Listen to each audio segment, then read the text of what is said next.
इस कार्यक्रम के पुण्यार्जक हैं गुरु भक्त परिवार श्री वीरेंद्र कुमार जैन, पुत्र आनंद कुमार जैन, निर्मल कुमार जैन, पौत्र वेदांत जैन, 4/142 बालूगंज, आगरा, उत्तर प्रदेश। श्री राजेंद्र प्रसाद जी जैन, श्रीमती ममता जी जैन, श्री प्रशांत जी जैन, श्रीमती दिव्या जैन, पारस जैन, श्री भरत जैन, श्रीमती सौम्या जैन एवं समस्त परिवार, मुंबई। ओम ह्रीं श्रीं क्लीं ऐं अरं वं वं हम शं तं पं वं वं मं नं हं हं शं शं तं तं पं पं झं झं झीं धीं श्रीं श्रीं रां रां द्रीं ग्रीं द्रावै द्रावै नमोरते भगवते श्रीमते पवित्रतर्जलेंजलाभिषिंचामति स्वाहा। आप देख रहे हैं शास्त्रों समेशिकर की पावन तलहटी में स्थित गायतन परिषद श्री नित्य प्रति अभिषेक एवं शांतिरा। आप भी अपने जन्मदिन के अवसर पर, वैवाहिक वर्षगांठ के अवसर पर, विशेष अवसरों पर शांति करा के साथ ही सब पुण्य का अर्जन कर सकते हैं। आज जिन्होंने मासिक शांति का शांति कराने का सौभाग्य प्राप्त किया है, हजारीबाग से संस्थापक से स्वर्गीय ताराचंद जी गंगवाल, श्रीमती प्रेमलता जी, प्रवीण जी, विभा जी, संजय, रंजू, राजीव, ऋषिका जी गंगवाल, तिलक मार बटकिशनगढ़ से, ललितपुर से महेंद्र कुमार जी, हितेन जी, नितिन जी, रितेन जी, प्रेमन जी, बरघरिया परिवार, बेंगलुरु से संस्थापक से श्री शहर से बांसवाल श्रीमती सोनम जी जैन जी के वैवाहिक वर्षगांठ के उपलक्ष्य पर शाह परिवार, इंदौर से श्री नीरज जी श्रीमती अंशुल जी के जन्मदिन के उपलक्ष्य पर शाह परिवार, न्यू दिल्ली से अजय जी के जन्मदिन के उपलक्ष्य पर शाह परिवार, बारह राजस्थान से शिखर चंद जी के जन्मदिन के उपलक्ष्य पर शाह परिवार, औरंगाबाद महाराष्ट्र से सुशील जी कोचे जी के जन्मदिन के उपलक्ष्य पर शाह परिवार, पुणे से श्रीमती सीमा जी के जन्मदिन के उपलक्ष्य पर अनिल जी जैन शाह परिवार, भोपाल से श्री अजित कुमार जी के जन्मदिन के उपलक्ष्य पर शाह परिवार, गाजियाबाद से श्रीमती समीक्षा जी के जन्मदिन के उपलक्ष्य पर शाह परिवार, जिनके स्वास्थ्य की मंगल भावना भाई गई। सिलीगुड़ी से डॉक्टर पंकज जी, देहरादून से श्रीमती कमलेश जी, न्यूयॉर्क से श्रीमती मिंता जी पापड़ीवाल, गुवाहाटी कोलकाता से देवर्षि जैन शाह परिवार, रतलाम से जिन्होंने मासी नित्य शांति मिलकर शांतियाँ कराने का सौभाग्य प्राप्त किया है, रतलाम से श्रोमणी संरक्षक भावला जी, ज्ञानवती देवी, राजेश जी, रेखा जी, आंचन अंतरगवाल शाह परिवार, टीकमगढ़ से संस्थापक से बाबूला सथैया, खीरी श्रीमती मीना जी, असीम श्रीमती रेम्पी, अपूर्व श्रीमती सच्चे, दिव्य सुथैया, अध्ययन शतवैया शाह परिवार, कटनी सतना से श्रीमती राजकानी, प्रेमचंद प्रेमी, इंजीनियर रमेश जी, दिनेश जी, महेश, संजय, अरिहंत, अक्षय, अक्षत, तंग समस्त प्रेमी परिवार, जबलपुर वापी से श्रीमती निर्मला जी, विजय कुमार, शैलेंद्र, श्रीमती प्रियंका, रूपेश कुमार, बिनास बेटा वाला परिवार, मुंबई से श्रोमणी संरक्षक आरपीएन, श्रीमती ममता जी, प्रशांत, श्रीमती दिव्या, भरत जी, पारस जी शाह परिवार, विदिशा संस्थापक श्रीमती कमला, चंद्रशेखर जी, अंतरप्रिया, दिव्या दंग जैन शाह परिवार, रांची संस्थापक श्रीमती चंद्रकला जी, नीरज जी, नीलियांसा जाग जी, पाटनी शाह परिवार, अहमदाबाद से श्रोमणी संरक्षक दिनेश जी, नील चिराग आस्था जी, बिल्गी शाह परिवार, जयपुर अम्बिका से श्रोमणी संरक्षक श्रीमती कमला देवी, दिनेश कुमार, मिंता वक्षता, विनीत जानवी, विराज जी पापड़ीवाल शाह परिवार, गुवाहाटी कोलकाता से देवर श्री कबरीलाल शेट्टी, सुमेरवल छावड़ा के परिवार से श्रीमती रत्नदेव शेट्टी, सिंतेन्द्र देव छावड़ा से सुरेंद्र जी, प्रीति जी, सिद्धांत सोनोनी, अजित मोनिका, आयुषी अवनो, विदितिका रिवान, देवर्ष ऋतु सुधीर स्थित हार्दिक समचूड़ियाल सेठी छावड़ा परिवार, अलवर से श्रोमणी संरक्षक तारा जयंती परिवार, यूएसए संस्थापक से अजय जी, मधु जी, अतुल, लीना आदि अबिरिया जी, अंजू मेहता मेहता शाह परिवार, इंदौर जयपुर से श्रोमणी संरक्षक श्रीमती विमला देवी जी, मुकेश कुमार, चंदन बाला जी, विजय ममता, संजय ज्योति, ऋतिका, हितेश, लाइजा, प्रियांश कामनी, प्रज्वल, दीपिका, लवीना, दीपांशु, अभि, दत्ती, वर्धनी, पाटौदी, काशलीवाल परिवार, कन्नौज से श्रोमणी संरक्षक चिंतामणि सवाई लेजन शाह परिवार, कोलकाता से श्रोमणी संरक्षक श्रीमती चंदा देवी, धनपति मोतीलाल जी, शांतिलाल, सुमति देवी, निर्मल मीना, विजय रश्मि, अजय कंचन, याशिका, अंकिता, गौरव, नैतिक, शराब की शाह परिवार, कटनी से श्रोमणी संरक्षक श्री उत्तम चंद जी, प्रभा जी, अनुराग, सुमति जूही, अनुज, श्रीमती विभा, डॉक्टर जय, डॉक्टर विलासा, डॉक्टर सुदीप, डॉक्टर आभा, अनिष्का, अरयू, किया, प्रांजल, रनक, अरहन, उसका जन्म समस्त कोला वाला परिवार। आज उन्होंने प्रत्यक्ष रूप से शांतिरा करने का सौभाग्य प्राप्त किया है। जैन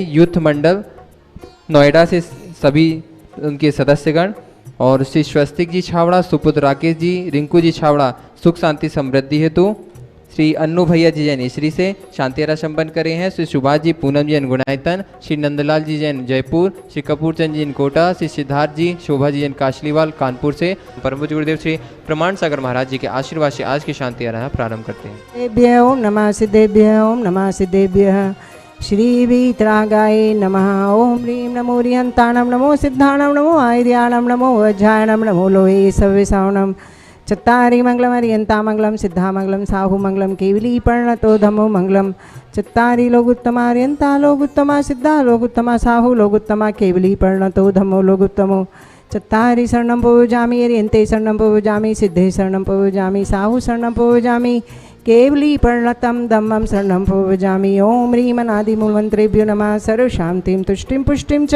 कुरु कुरु। ओम नमो रते भगवते पृक्षिणाशेष दोषकल्मषाय दिव्य तेजो मूर्तये नमः।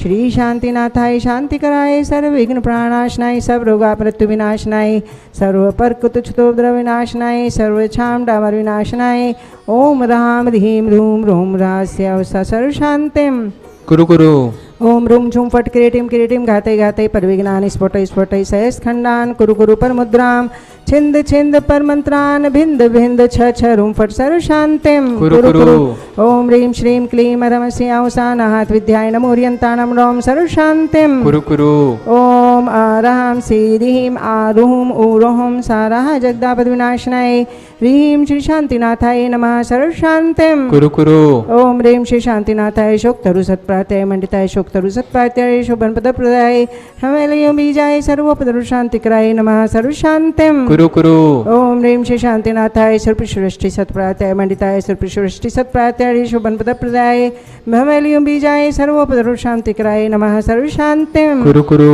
ओम ह्रीं श्री शांतिनाथाय दिव्य ध्वनि सत्प्रातय मंडिताय दिव्य ध्वनि सत्प्रातय शोभन पद प्रदाय ममलियं बीजाय सर्वोपदरु शांतिकराय नमः सर्व शांतिम कुरु कुरु ओम ह्रीं श्री शांतिनाथाय चाम्रोत्तोलन सत्प्रातय मंडिताय चाम्रोत्तोलन सत्प्रातय शोभन पद प्रदाय ममलियं बीजाय सर्वोपदरु शांतिकराय नमः सर्व शांतिम कुरु कुरु ओम ह्रीं श्री शांतिनाथाय सिंहासन सत्प्रातय मंडिताय सिंहासन सत्प्रातय शोभन पद प्रदाय घमलियं बीजाय सर्वोपदरु शांतिकराय नमः सर्व शांतिम कुरु कुरु ओम ह्रीं हरं नमो जिनानां सर्व शांतिर्भवतु ओम ह्रीं हरं नमो हि जिनानां सर्व शांतिर्भवतु ओम ह्रीं हरं नमो परमो हि जिनानां सर्व शांतिर्भवतु ओम ह्रीं हरं नमो सर्वो हि जिनानां सर्व शांतिर्भवतु ओम ह्रीं हरं नमो भयवदो मैदि महावीर वडमान बुद्धिषिणो चैदि सर्व शांतिर्भवतु ओम नमो भयवदो वड्डन्मान श्री सजशक्कं जलं तं गच्छै आय संपायलं लोयनं भूयनं जुये वा विवादे वा रणंगणि वा थंबणि वा मोहणि वा सब जीव सतानम अपराजितो भवतु मे रख रख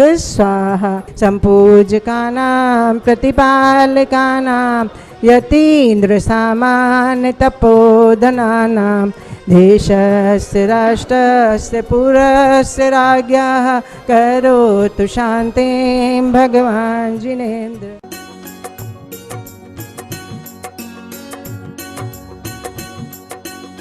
देवादिदेव 1008 से भगवान महावीर स्वामी की जय जय जय। अहिंसा परमो धर्म की जय जय जय। परम पूज आचार्य गुरुवर श्री विद्यासागर जी महाराज की जय जय जय। परम पूज्य 108 मुनिवर श्री प्रमाण सागर जी महाराज की जय जय जय। मुनिवर श्री अरह सागर जी महाराज की जय जय जय। नमोस्तु गुरुदेव। इस संसार में जितने भी प्राणी हैं वे सब यात्री हैं। यात्रा अनंत है और उसका प्रवाह भी अनंत है। अगर हम अपने अब तक के कहानी का सार बताएं तो एक छोर जन्म पर है तो दूसरी ओर मरण है। जन्म और मरण के बीच ही ये पूरा संसार है, या यूं कहें जन्म और मरण के बीच ही हमारी सारी इति कथा है। जन्म सबको अच्छा लगता है, मरण किसी को प्रिय नहीं लगता। लेकिन ये एक बहुत बड़ा सत्य है कि जन्म मरण के साथ जुड़ा है और मरण जन्म के साथ। बिना मरण के जन्म नहीं और बिना जन्म के मरण नहीं। ये अनादि से चला आ रहा है। जो चिरंतन सत्य को जानता है उसे जन्म और मरण का कोई बहुत फर्क नहीं पड़ता। लेकिन जो इसे नहीं जानता वो जन्म में जश्न मनाता है और मरण में मातम। संत कहते हैं न तो जन्म में जश्न मनाने का कोई मतलब है और न ही मरण में मातम मनाने की कोई आवश्यकता है। जन्म और मरण हमारे जीवन के दो महत्वपूर्ण अंग हैं जो अनादि से हैं, बने हुए हैं और जब तक संसार में हैं बने रहेंगे।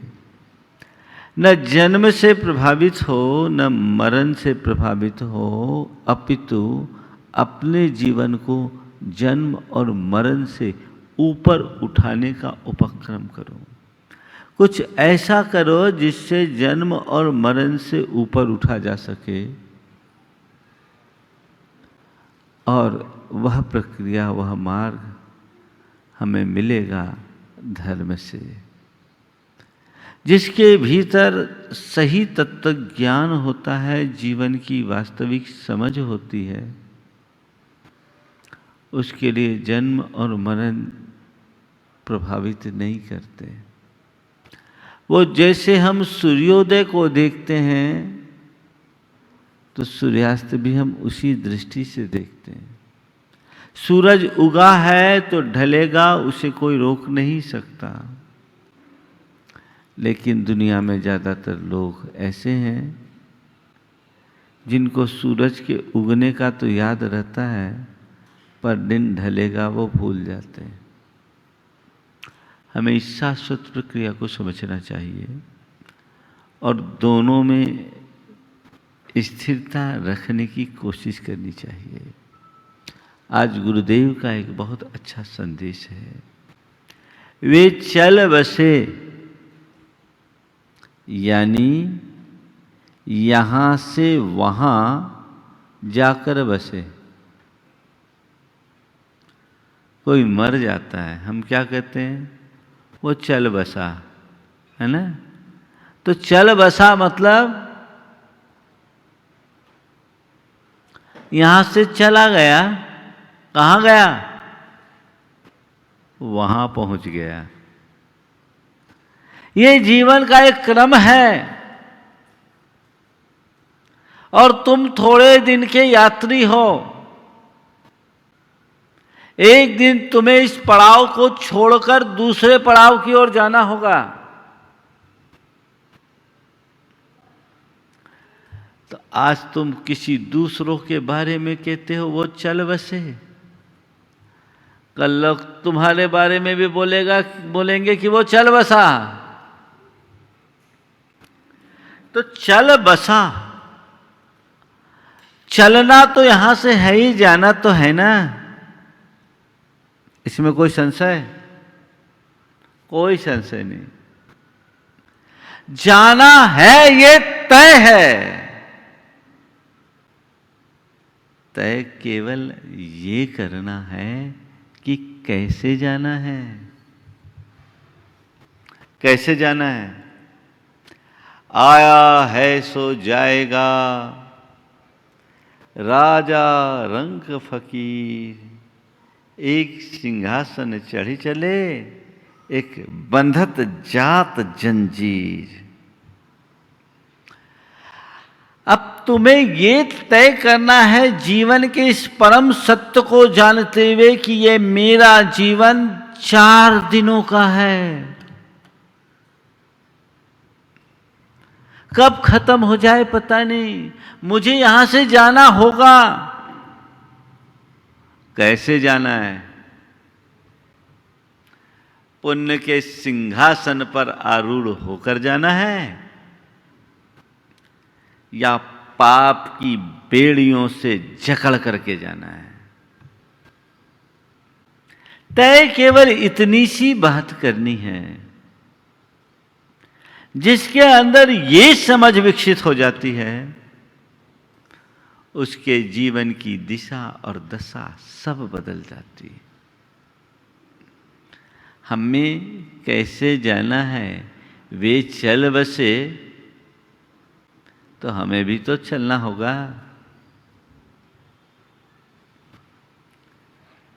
एक व्यक्ति मरा, मरने के बाद किसी ने कहा बेचारा अपनी राह पूरी कर गया। मरा तो किसी ने कहा बेचारा अपनी राह पूरी कर गया। मैंने कहा हमें हमारी राह दिखा गया। तुम्हें भी उसी राह पर जाना है। न तुम्हारी काया अमर है, न यह माया अमर है। एक दिन सब छूटने वाली है, कभी भी छूट सकती है। संसार में एक ही चीज है जो एकदम निश्चित है और एक ही चीज है जो एकदम अनिश्चित है, वह है मृत्यु। मृत्यु होगी ये निश्चित है, पर कब होगी ये एकदम अनिश्चित है। भैया कब किसकी बारी आ जाए कोई पता नहीं। इसलिए समझो और संभलो। 4 बातें आज आप सबसे कहूंगा। आना, जाना, रोना, गाना। क्या है? आना, जाना, रोना, गाना। संसार में है क्या? आना जाना लगा है और रोना गाना लगा है। आए सो गाए और जाए सो रोए। तो भैया जिस दिन तुम आने और जाने की सच्चाई को समझ लोगे, तुम्हारा हमेशा हमेशा का रोना गाना छूट जाएगा। आने जाने की सच्चाई को समझो। मनुष्य की एक बहुत बड़ी दुर्बलता है कि वो जीवन की आखिरी सांस तक इस सत्य को स्वीकार नहीं कर पाता। हम लोगों को बचपन में ये बात सिखाई गई है, राजा राणा छत्रपति हाथिन के असवार, मरना सबको एक दिन अपनी अपनी बार। ये बात है ना, मानते हो? मानते हैं, लेकिन कब? अभी मेरी बारी नहीं है, अभी औरों की बारी है। इसका मतलब जब सब मर जाएंगे तब हम मरेंगे। यानी सबको मार के मरोगे क्या? अरे मरना सबको एक दिन अपनी अपनी बार। इस जीवन के सत्य को समझो और मरने से पहले सुमरना शुरू कर दो।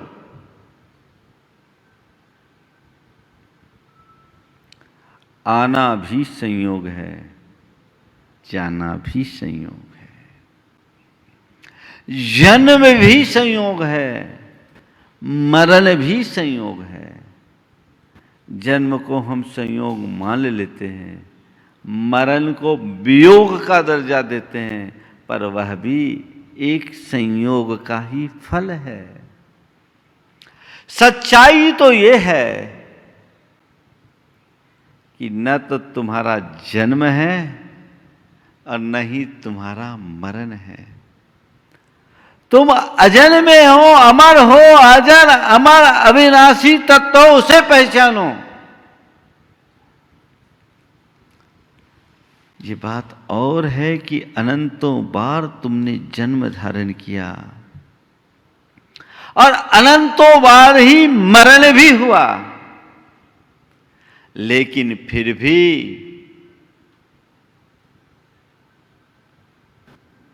न तुम्हारा जन्म है न मरण है। तन जन्मता है, तन मरता है। तुम तन नहीं चेतन हो। तुम तन नहीं चेतन हो। उस चेतन को पहचानो जो परिवर्तन ये ऊपर का परिवर्तन है।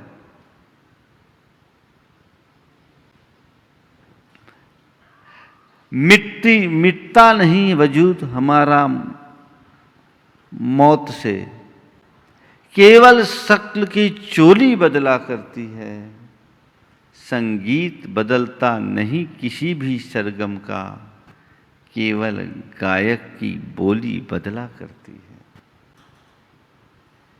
मौत भी मारेगी तो तुम्हें नहीं मारेगी, ये चोला बदलेगी। और एक दिन बदलना, ऐसे हम कितने चोले बदल चुके और न जाने कितने बदलेंगे। उसे पहचानो जो तुम्हारा असली स्वरूप है, जो शाश्वत है, सत्य है, चिरंतन है। उस आत्म तत्व को पहचानो और इस जीवन को पाकर उसे सुधारने और संवारने का प्रयत्न करो। तुम आए हो, तुम्हें जाना है। जाना है कि नहीं है? हाँ? आना है तो जाना, आना के साथ जाना लगा है। आए हैं तो जाएंगे। तो जब तक हैं तो क्या करो? रोना गाना करो या जीवन का मजा लो? क्या करना है? जो रोने गाने में अपना समय बर्बाद करते हैं वो किसी का लाभ नहीं ले पाते। रोते गाते एक दिन कहानी खत्म, और फिर जहां जाओगे वहां रोना गाना शुरू कर दोगे। अनादि से तो यही कर रहे हो, अपने दुखड़ों का रोना गाना गाते आ रहे हो। यही है ना कहानी। तो भैया जब आने के बाद जाना तय है तो रोना गाना छोड़ो। यहां जन्म पाए हो तो जीने का आनंद लो। कौन ले सकता है जीवन का आनंद? जो जीवन के मर्म को पहचानता है, जीवन के सत्य को जानता है, न तो मौत से घबराता है और न किसी अन्य बात से विचलित होता है। हर पल आत्मदृष्टि से संपन्न रहकर सत्य के मार्ग का अनुगामी बनता है, धर्म के पथ पर आगे चलता है। आगे बढ़ने की कोशिश करो। आए हैं तो मुझे जाना है, पर कैसे जाना है? मुट्ठी बांधे आए जगत में, हाथ पसारे जाना। क्या करना है? मैं मुट्ठी बांध करके आया, हाथ पसारे नहीं जाऊंगा, बहुत कुछ समेट करके जाऊंगा। यहां से वहां जाकर बसना है। मेरा लक्ष्य अब कहीं बसने का नहीं होना। मेरा तो एक ही लक्ष्य है कि ऐसी जगह जाकर बस जाऊं जहां से फिर आने जाने का काम ही खत्म हो जाए। कौन सा वो ठिकाना है? कौन सा ठिकाना है? स्थायी ठिकाना। कहाँ? सिद्धों के दरबार में। एक बार बस गए तो फिर रहिए अनंत काल यथा तथा शिव परिणय। बस गए सो बस गए। लेकिन जब तक वहां न पहुंच पाऊं तो जहां भी जाकर के बसूं अपनी समझ बनाए रख सकूं, अपनी पहचान को न खोऊं, अपना स्वरूप बोध बनाए रखूं। ऐसी जगह जाकर के बसूं जहां मुझे ज्यादा दुख न भोगना पड़े, रोना गाना कम से कम हो। इस जीवन के दुखों के बारे में कभी विचार करो। कितने गहरे दुख हैं, कभी सोचते हो? माँ के पेट से हमारे दुखों की कहानी शुरू होती है। जन्म भी बहुत कष्ट से लेना होता है और उसके बाद हम अपने जीवन को आगे बढ़ाने में भी घोर दुखों और कष्टों को भोगते हैं। जीवन में दुख अधिक होता है, सुख अल्प है। इन सब से पार उतरने का रास्ता धर्म के पथ को अंगीकार करना। तो यहां से जाकर वहां बसना है। कैसे बसना है? कुछ अच्छा कर्म करके जाओ। रोनाई गाना मत करो, कुछ पुरुषार्थ करो। ये जीवन मिला है हमारे लिए, जितना समय मिला इसका सदुपयोग करो। नहीं तो यही गीत हम सबके जीवन में चरितार्थ होगा। यूं ही आता रहा, यूं ही जाता रहा, लाख चक्कर 84 के खाता रहा।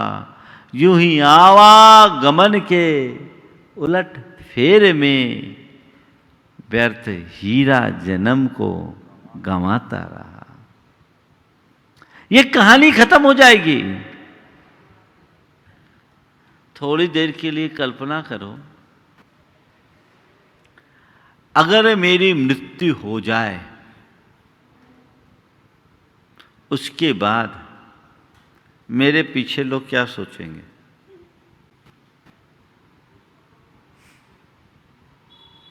क्या सोचेंगे? अगर थोड़ा अच्छा काम करने वाला आदमी है, अरे बहुत अच्छा आदमी था, चला गया। अगर किसी की कच्ची उम्र में मौत हुई, अरे पूरा परिवार पर विपत्ति का पहाड़ टूट गया, वो तो चला गया। पहाड़ पर विपत्ति का पहाड़ टूट गया। कोई बच्चा, अरे बड़ा होनहार था, चला गया। कितने दिन? कितने दिन? अब तो तीसरे ही दिन 13वीं भी हो जाती। वो तो 3 ही दिन में निपटाने लगे। अब तो 13 दिन का भी सब्र नहीं। क्या हुआ? कुछ हासिल हुआ? अल्फ्रेड नोबेल,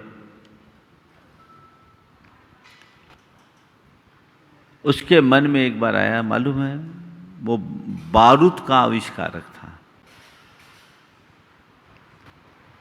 तो बारूद का आविष्कारक,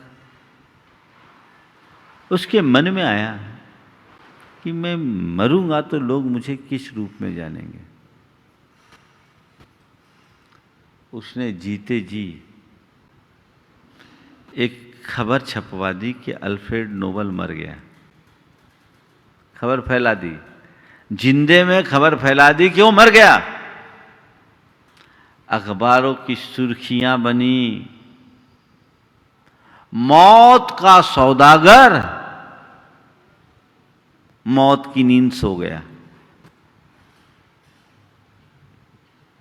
अखबार की सुर्खी, मौत का सौदागर मौत की नींद सो गया। ये पढ़ करके अल्फ्रेड को घोर आत्मग्लानि हुई। उसने कहा, धिक्कार है, मैं इस दुनिया से जाऊंगा तो एक मौत के सौदागर के रूप में जाना जाऊंगा। नहीं, मुझे कुछ अच्छा काम करना चाहिए। और तब उसने शांति के लिए काम करना शुरू किया और अपनी सारी संपत्ति लगाकर नोबेल पुरस्कार की परंपरा शुरू की। कितना बड़ा मोड़ आया। तुम्हारे भीतर भी ये मोड़ घटित हो सकता है। थोड़ा सोचो, क्या करना है? आना है, जाना है, तो यहां कुछ कमाना है या केवल रोना गाना है? क्या करना है? कहते ने रोते रोते ही निकल गई सारी जिंदगी, बोझा ढोते ही निकल गई सारी जिंदगी। हाँ हाँ, यौवन बीता आया बुढ़ापा डगमग डोले काया। आगे की लाइन और बता दो, मुझे पता नहीं। ये रोते रोते ही निकल गई सारी जिंदगी, बोझा ढोते ही निकल गई सारी जिंदगी। क्या किया मैंने, ये मुझे सोचना है। एक व्यक्ति एक ऐसे राज्य में पहुंच गया जहां उस दिन नए राजा के चुनाव का दिन था, और वहां चुनाव आज जैसी प्रक्रिया से नहीं होता था। हस्ती पट बंधन विधि से चुनाव होता था। हस्ती पट बंधन क्या होता है? हाथी के सूंड में एक माला दे दी जाती थी और हाथी जिसके गले में डाल दे उसको राजा मान लिया जाता था। संयोग से वो पहुंचा उसी दिन, राजा के चुनाव का दिन, और हाथी ने उसके गले में माला डाल दी। घोषित हो गया ये इस राज्य का अब राजा होगा। पहले तो बहुत खुश हुआ,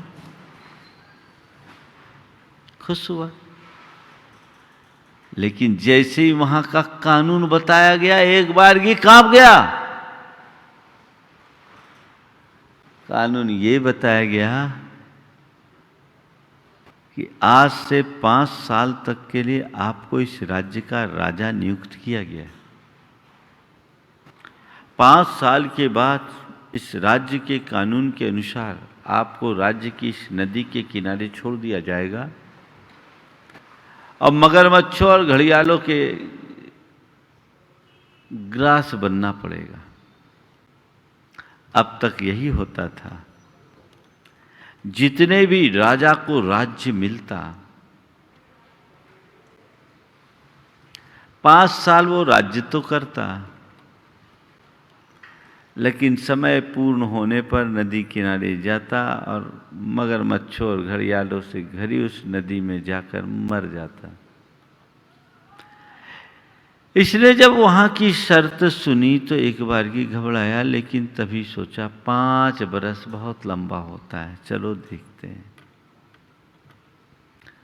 उसने बहुत अच्छा सुशासन दिया, इतना बढ़िया राज्य किया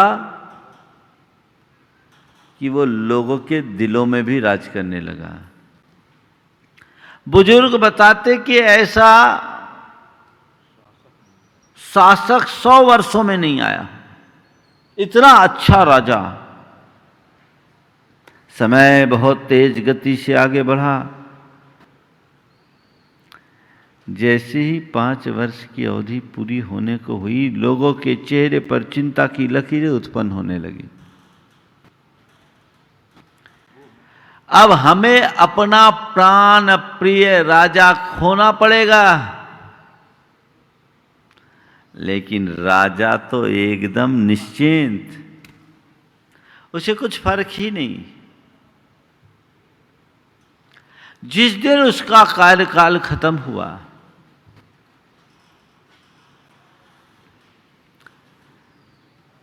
उसे हाथी पर बिठाकर सारी जनता ने अश्रु प्रेरित भावों से अंतिम विदाई दी। राजा नदी के किनारे आया, हाथी से उतरा। राज पुरोहित ने मंत्रोच्चार पूर्वक वहां का कानून बताया और कहा, इस राज्य के नियमानुसार आपकी कालावधि पूरी हो गई, कार्यकाल पूर्ण हो गया, अब आप इस पार नहीं आ सकते। ये नदी है, आप उस पार चाहो तो जा सकते हो। राजा ने कहा, मैं भी इस राज्य के कानून का सम्मान करता हूँ, मैं उस पार जाऊँगा और मेरे लिए अब इस पार और उस पार में कोई फर्क नहीं है। मैं जाता हूँ, उस पार जाऊँगा, लोग देखकर आश्चर्यचकित रह गए, क्योंकि नदी पर पुख्ता पुल बना था और उस पार सुंदर नगर बसा था। राजा इस पार से उस पार गया, सारी प्रजा भी उसके पास चले गई, साथ चले गई। जो राज यहां था उठ के वहां चला गया। कहानी आपको अच्छी लगी होगी। ये कहानी हमारी तुम्हारी सबकी है। ये जीवन मिला है 5 वर्ष के राज्य की भांति मिला है। या तो राज्य भोग लो, या उस पुल पार जाने के लिए बढ़िया पुल बना लो। केवल राज भोगने में लगोगे तो नरक निगोद के पात्र बनोगे, मगरमच्छों और घड़ियालों के ग्रास बनोगे। और अगर कुछ सुकर्म करोगे तो यहाँ से चल बसे, यानी यहाँ से वहाँ जाकर बसे। उसने कहा मुझे इस पार और उस पार में अब कोई भेद नहीं रहा। बात समझ में आ रही है आप लोगों को? तो कर क्या रहे हो? केवल राज भोग रहे हो, या जीवन के राज को समझकर कुछ अच्छा कर रहे हो? कुछ अच्छा करने का भाव जगाइए। इस पार तो हो, उस पार की भी बात करो। हरिवंश राय बच्चन की ये पंक्तियां बड़ी प्रेरक है। दिख देख जहाँ तक पाता हूँ तम का सागर लहराता है, फिर भी उस पार खड़ा कोई हम सबको खींच बुलाता है। मेरा मन तो डगमग करता तट पर के हिलकोरों से, उस पार एकाकी जब पहुँचूंगा उस पार न जाने क्या होगा। इस पार प्रभु तुम हो सब हो, उस पार न जाने क्या होगा। इस पार प्रभु तुम हो सब हैं, उस पार न जाने क्या होगा। भाई साहब यहाँ तो बसे हो, पर जब चल बसोगे तो कहाँ बसोगे? यहाँ से जब चल बसोगे तो कहाँ बसोगे? ये भी तो सोचो। फिर कुछ नहीं बचेगा। माया मोह में फंसकर अपनी दुर्गति मत कराना। शास्त्रों में ऐसी अनेक कथाएं आती हैं।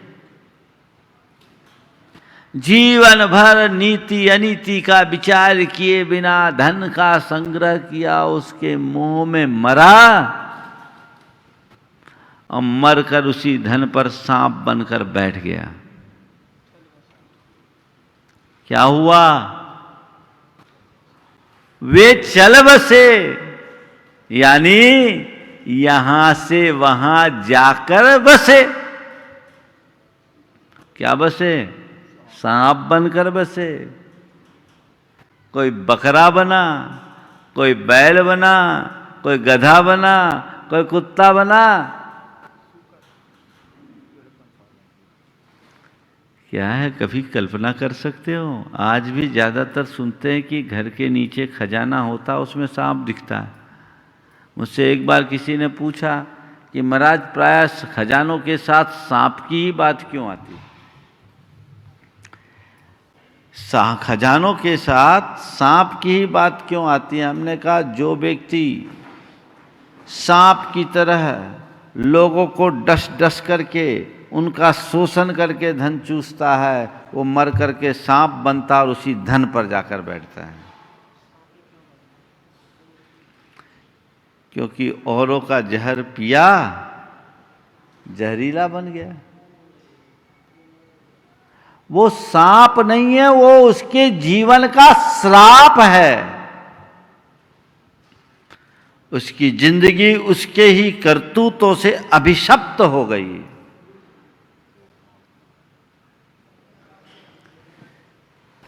वे चल बसे, यानी यहां से वहां जाकर बसे।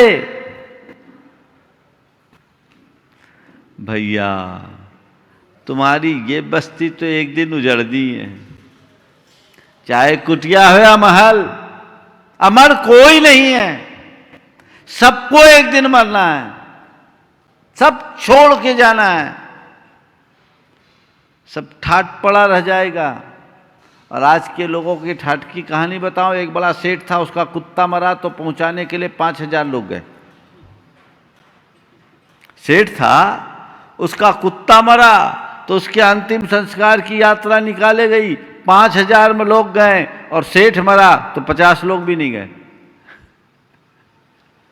कुत्ता मरा तो 5000 लोग गए और सेठ मरा तो 50 लोग भी नहीं गए। पूछा क्या बात है? भैया सेठ का भपका था सो कुत्ता के पीछे गए, अब सेठ ही नहीं तो भपका किसका?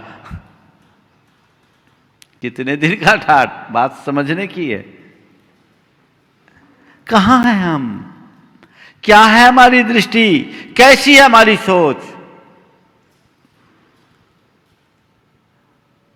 विजय भाई गीत गाते, आया कहां से कहां है जाना, ढूंढ ले ठिकाना चेतन, ढूंढ ले ठिकाना। यह तन गोरा एक दिन, यह तन तेरा गोरा एक दिन मिट्टी में मिल जाएगा, और कुटुंब कबीला खड़ा रहेगा, कोई पास ना आएगा, कोई बचा ना पाएगा। आखिर पड़ेगा तुझको है जाना, ढूंढ ले ठिकाना चेतन, ढूंढ ले ठिकाना। तो कब? ये तो कभी भी तुम्हें अपना ठिकाना ढूंढना ही पड़ेगा।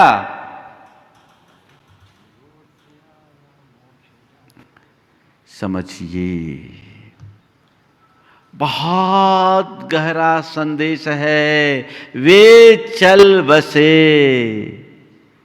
यानी यहां से वहां जाकर बसे। हम कहीं से आकर बसे हैं तो जाकर बसेंगे।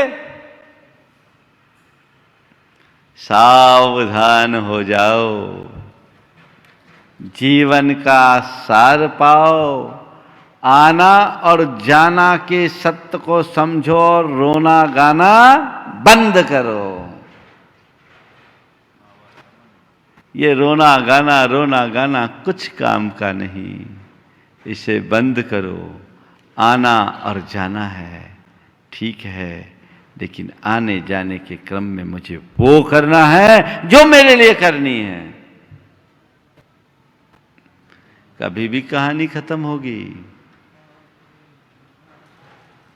एक दिन मरोगे और अर्थी उठेगी, और क्या होगा?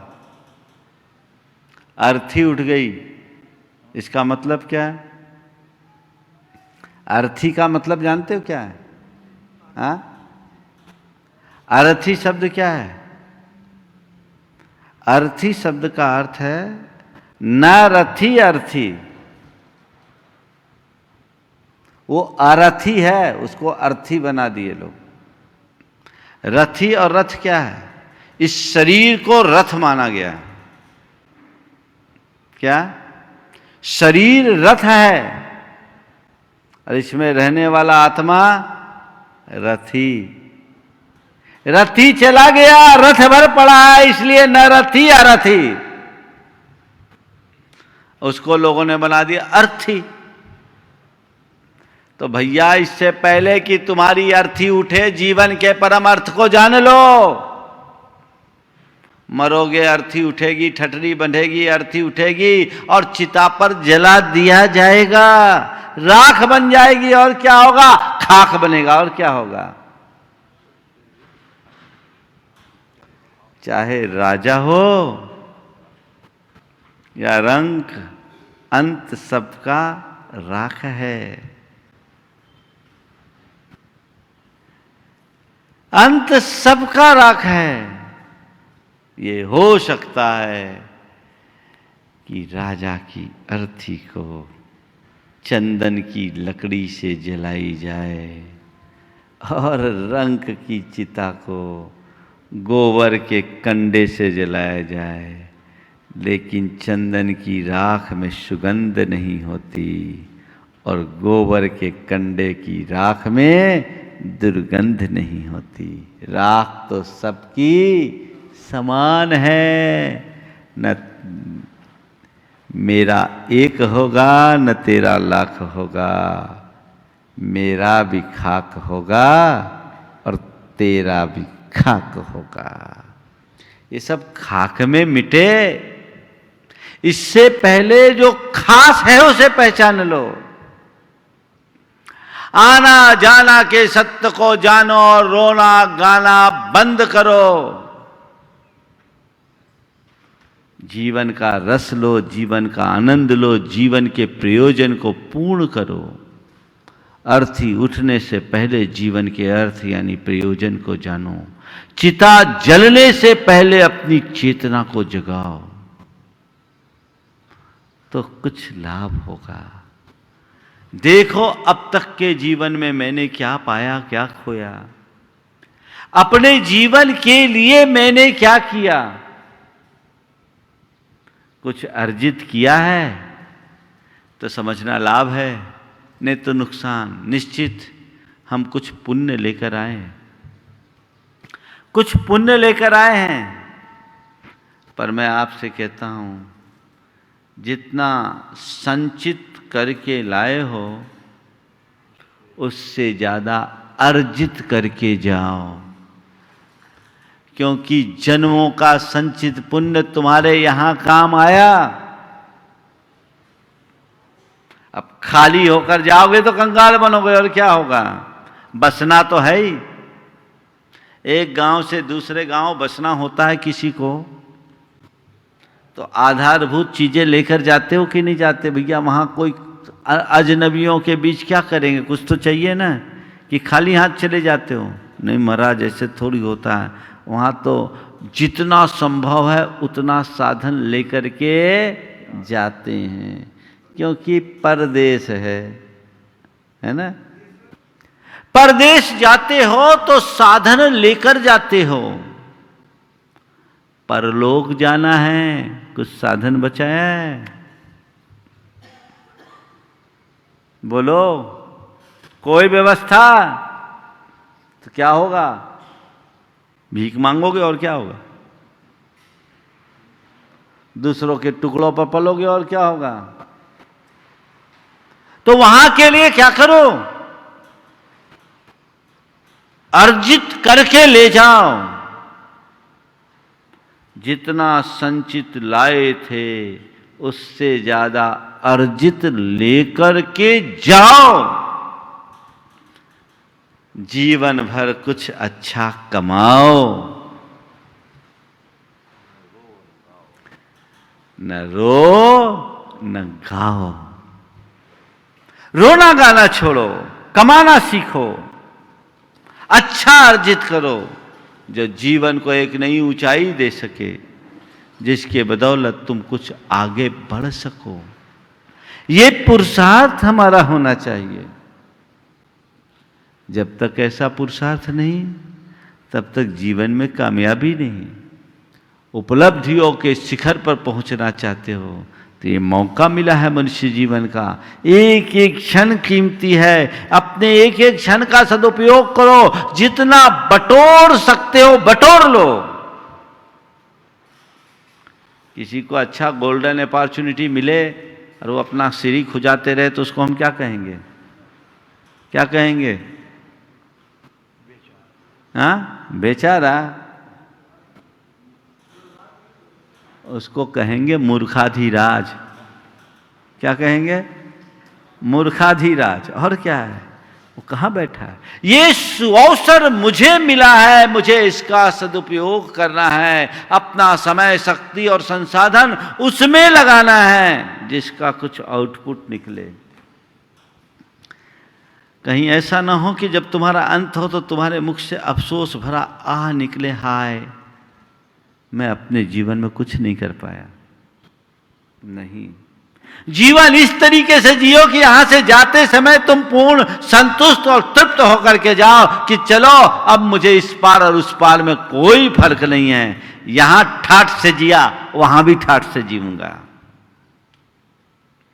ये दृष्टि अपने अंदर विकसित करो, अपनी चेतना को जगाओ। कहानी कभी भी तुम्हारी बदल सकती है, खत्म हो सकती है। तो उससे पहले बहुत बहुत सावधान होकर के जीने की आवश्यकता है। उसके बिना हम अपने जीवन का उद्धार नहीं कर सकते। तो हम यहाँ से गए तो जाने से पहले अच्छे से बसे। एक माली था, उसके मन में एक दिली तमन्ना थी कि पारिजात का फूल स्वर्ग में खिलता है, धरती में भी खिले। उसने अपने घर के आंगन में पारिजात का पेड़ लगाया।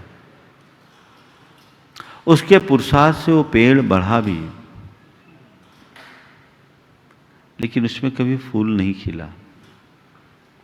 वो पेड़ की तरह तरह से सेवा करता, नए तरीके से उसका उपचार करता, खाद पानी देता, लेकिन उसमें कभी फूल नहीं उगता। रोज सुबह उठता, देखता कि शायद आज फूल उगेगा, फूल खिलेगा, लेकिन उसे रोज निराशा लगती। यूं करते करते वो बूढ़ा हो गया। यूं करते करते वो बूढ़ा हो गया और एक दिन किसी योगी का उधर से विचरण हुआ। उसने योगी के चरणों में अपनी व्यथा प्रकट करते हुए पूछा कि प्रभुवर, आखिर ये पेड़ कब खिलेगा? ये पेड़ कब खिलेगा? योगी ने अपनी दिव्य दृष्टि से उस पेड़ को देखा और कहा, भाई ये पेड़ कभी नहीं खिलेगा, ये पेड़ कभी नहीं खिलेगा। गुरुदेव आखिर क्यों नहीं खिलेगा? बोले बस ये पेड़ बांझ है, बांझ पेड़ बढ़ तो सकता है, खिल नहीं सकता। माली को गहन अफसोस हुआ और उसके मुख से निकला, हाय मैंने अपना सारा जीवन एक बांझ पेड़ की सेवा में बर्बाद कर दिया। हाय मैंने अपना सारा जीवन एक बांझ पेड़ की सेवा में बर्बाद कर दिया। काश मुझे ये पहले पता होता तो मैं दूसरा पुरुषार्थ करता और पेड़ उग जाता, लेकिन अब मैं कुछ करने लायक भी नहीं। बस अपने अंतर मन की समीक्षा करके देखना, कहीं मेरा जीवन भी तो किसी बांझ पेड़ की सेवा जैसा तो व्यर्थ नहीं हो रहा है। संभालो, अपने जीवन को अर्थ देने की कोशिश करो। तो वे चल बसे, यानी यहाँ से वहाँ जाकर बसे। वे बसे, हमें भी बसना है, पर अब हमें ठाठ से बसना है। जीवन में आए हैं तो आना जाना और रोना गाना भूलना है। आने के बाद जाना है, बीच में रोना गाना छोड़कर केवल कमाना है, जिससे अपने जीवन को हम धन्य कर सके। ये पुरुषार्थ हम सबको करना है। ओम ह्रीं अर्हं श्री पार्श्वनाथ जिनेन्द्राय नमो नमः। ओम ह्रीं अर्हं श्री पार्श्वनाथ जिनेन्द्राय नमो नमः। ओम ह्रीं अर्हं श्री पार्श्वनाथ जिनेन्द्राय नमो नमः। ओम ह्रीं अर्हं श्री पार्श्वनाथ जिनेन्द्राय नमो नमः। ओम ह्रीं अर्हं श्री पार्श्वनाथ जिनेन्द्राय नमो नमः।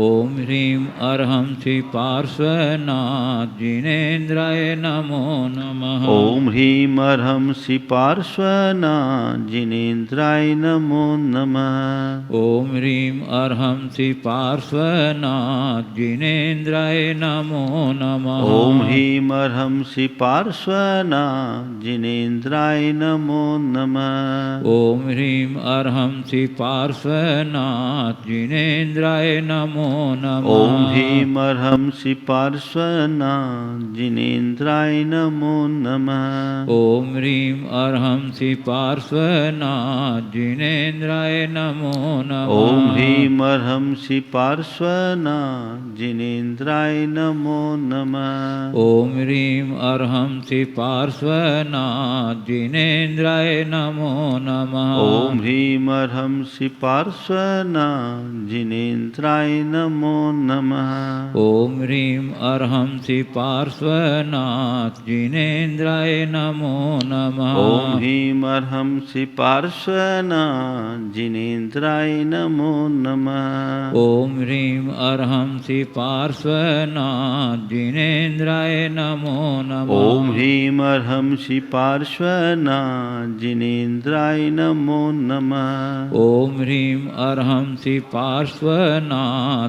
जिनेन्द्राय नमो नमः। ओम ह्रीं अर्हं श्री पार्श्वनाथ जिनेन्द्राय नमो नमः। ओम ह्रीं अर्हं श्री पार्श्वनाथ जिनेन्द्राय नमो नमः। ओम ह्रीं अर्हं श्री पार्श्वनाथ जिनेन्द्राय नमो नमः। ओम ह्रीं अर्हं श्री पार्श्वनाथ जिनेन्द्राय नमो नमः। ओम ह्रीं अर्हं श्री पार्श्वनाथ जिनेन्द्राय नमो नमः। ओम ह्रीं अर्हं श्री पार्श्वनाथ जिनेन्द्राय नमो नमः। ओम ह्रीं अर्हं श्री पार्श्वनाथ जिनेन्द्राय नमो नमः। ओम ह्रीं अर्हं श्री पार्श्वनाथ जिनेन्द्राय नमो नमः। ओम ह्रीं अर्हं श्री पार्श्वनाथ जिनेन्द्राय नमो नमः। ओम ह्रीं अर्हं श्री पार्श्वनाथ जिनेन्द्राय नमो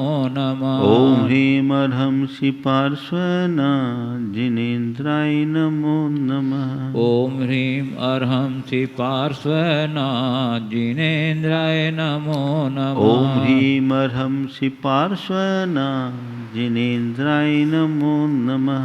ओम ह्रीं अर्हं श्री पार्श्वनाथ जिनेन्द्राय नमो नमः। ओम ह्रीं अर्हं श्री पार्श्वनाथ जिनेन्द्राय नमो नमः।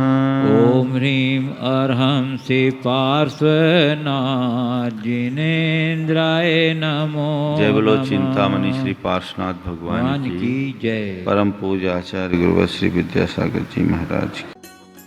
इस कार्यक्रम के पुण्यार्जक थे गुरु भक्त परिवार श्री वीरेंद्र कुमार जैन, पुत्र आनंद कुमार जैन, निर्मल कुमार जैन, पौत्र वेदांत जैन, 4/142 बालूगंज आगरा उत्तर प्रदेश। श्री राजेंद्र प्रसाद जी जैन, श्रीमती ममता जी जैन, श्री प्रशांत जी जैन, श्रीमती दिव्या जैन, पारस जैन, श्री भरत जैन, श्रीमती सौम्या जैन एवं समस्त परिवार मुंबई।